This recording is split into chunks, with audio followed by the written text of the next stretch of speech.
everyone, this is Crystal and I'm back with one last layout in this little grouping of videos I've done using the Everyday Musings collection. This time I'll be working in my Traveler's Notebook, and this is just kind of a random things Traveler's Notebook. I've been working in it throughout this year, but I had a page towards the beginning of the notebook that I needed to fill in. You can see it has some mistake on it. I had started stamping and it didn't turn out, so I need to cover that up. And this is the photo that I have.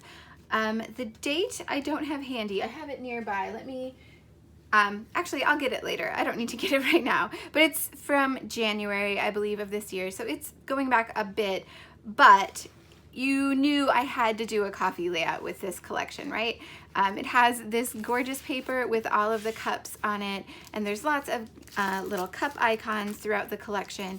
So I had to. It was inevitable. So that's what I'm doing. I'm gonna do a quick Traveler's Notebook layout using this photo in this collection, and yeah, that's pretty much it. So I'm gonna put you on fast forward and get started. So like I said, I knew I wanted to use this paper, so I'm going to use it to cover up that page with the mistake stamping on it. So I'm just going to cut it down to 4 1/4 by 8 1/4. I always double check my measurements because I can never quite remember what it's supposed to be, but it's 4 1/4 by 8 1/4. I'm going to trim this down, and then I'm just going to go ahead and glue it right into the book. I know that's where it's going to go. I know that I can do all of my embellishing on top of it because that side of the page is pretty flat, so it shouldn't give me too much trouble. So I just glue it in, and then I'm going to trim off the excess. It's just a little bit wider than the page itself, so I'm going to trim that off, and also round the corners since this is a notebook with some rounded corners. I just do that with my scissors, and then I can start working on the rest of the page. So I'm going to start by going through the embellishment pack. I know that there are some kind of coffee themed things in here, so I'm just searching through those, and then really anything else that might work for this page. So I found that die cut with the kind of notebook edge, and I really like that edge. I'm not sure about the rest of it, but I really like that edge. I'd like to include that. There are some tags I pull out and some labels because every spread I do has to have a label on it, at least one. I think this one ends up having 2 actually. And then just a few other random things, some phrases.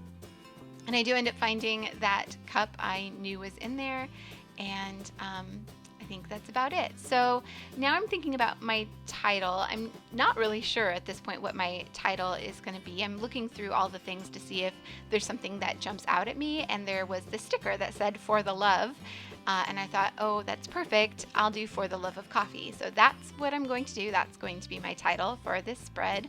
To spell out the rest of it, I'm going to use these puffy alphas that came with this collection.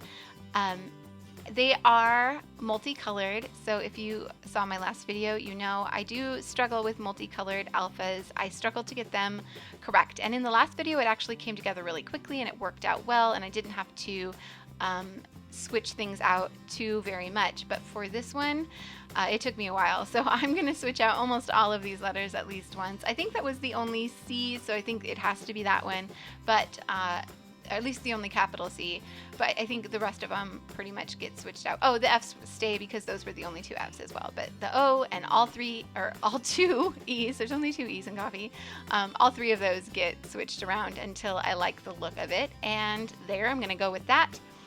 So that is going to be the bottom part of my title. This is going to be the top part. Obviously I'm going to have to fill in one more word, but we'll get to that here in a bit. So I like the idea of this layering on top of that die cut, this sticker, but it needed something to separate it and to cover up that there's a punched out love, like a die cut love in the bottom of that die cut. So I backed it with some packaging, which I've done before, and Pinkfresh Studio packaging especially is always so beautiful. It's just kind of tone on tone, like a light gray on white, so it's perfect for backing things. I never throw it away. I think that was actually from the frames that were in this collection, and I just kept it in with the rest of it. So I did that, and I just trimmed around it, left a small border, and then I was looking for some other paper to put on the side of the spread. I felt like everything looked like it was just kind of floating there, so it needed something to ground it all, and so I could add the title and everything else on top of that. I went with this green paper after auditioning a few just because the title looked best on this paper to me. I also trimmed off the rest of that notebook edged die cut so that I could use it on another spread, since I knew it would be hiding behind this green paper now. So here's where I look for something to fill in the rest of this title. So I really just need the word of, and I realized I have the tiny alphas from this collection and I didn't even remember it. I had put them in with my other tiny alphas and forgotten all about them. So, but I actually don't even use those. I use ones from, I think, Indigo Hills 2. I think that's what these are from. I wanted that navy. I felt like I needed something dark for those letters, but I didn't want black, so I ended up going with these navy ones. And I'm just gonna stick those in between the sticker part of my title and the letter sticker part of my title, if that makes sense. So I'm putting my coffee in place and then putting of kind of in that little gap between the C and the F. It just kind of tucks right in there, and I like the way that looks. So there is my title all done. Now all that's left to do is embellish the rest of it. So I'm playing around with the die cuts that I had pulled out just a second ago. I really like that label, partly because it brings in more of that kind of dark brick red color that's in the title, and there's a little bit in the paper on the left side of my page. This adds just a little bit more, so I want to make sure I sprinkle that color around, since I don't want it to look like it's standing out. I don't want it to look out of place. So I'm going to use that label at the bottom. And then there was also this sticker that says, "This makes me happy," I think.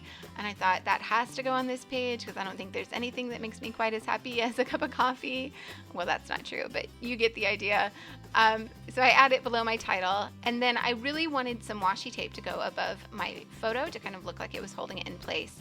And I was about to go search through my washi when I saw this sticker. It's just kind of a pattern, a gold kind of leaf pattern on a dark gray background, and I thought, perfect, I'll just use that. So sticking entirely to the collection, except for those tiny letter stickers, I guess. But yeah, so I went ahead and adhered my photo down. I liked that placement of it. I liked the kind of washi look at the top. And now I'm gonna use a few of these puffy stickers. So there were 2 cups on this puffy sticker sheet. I'm going to add one to each side of the page.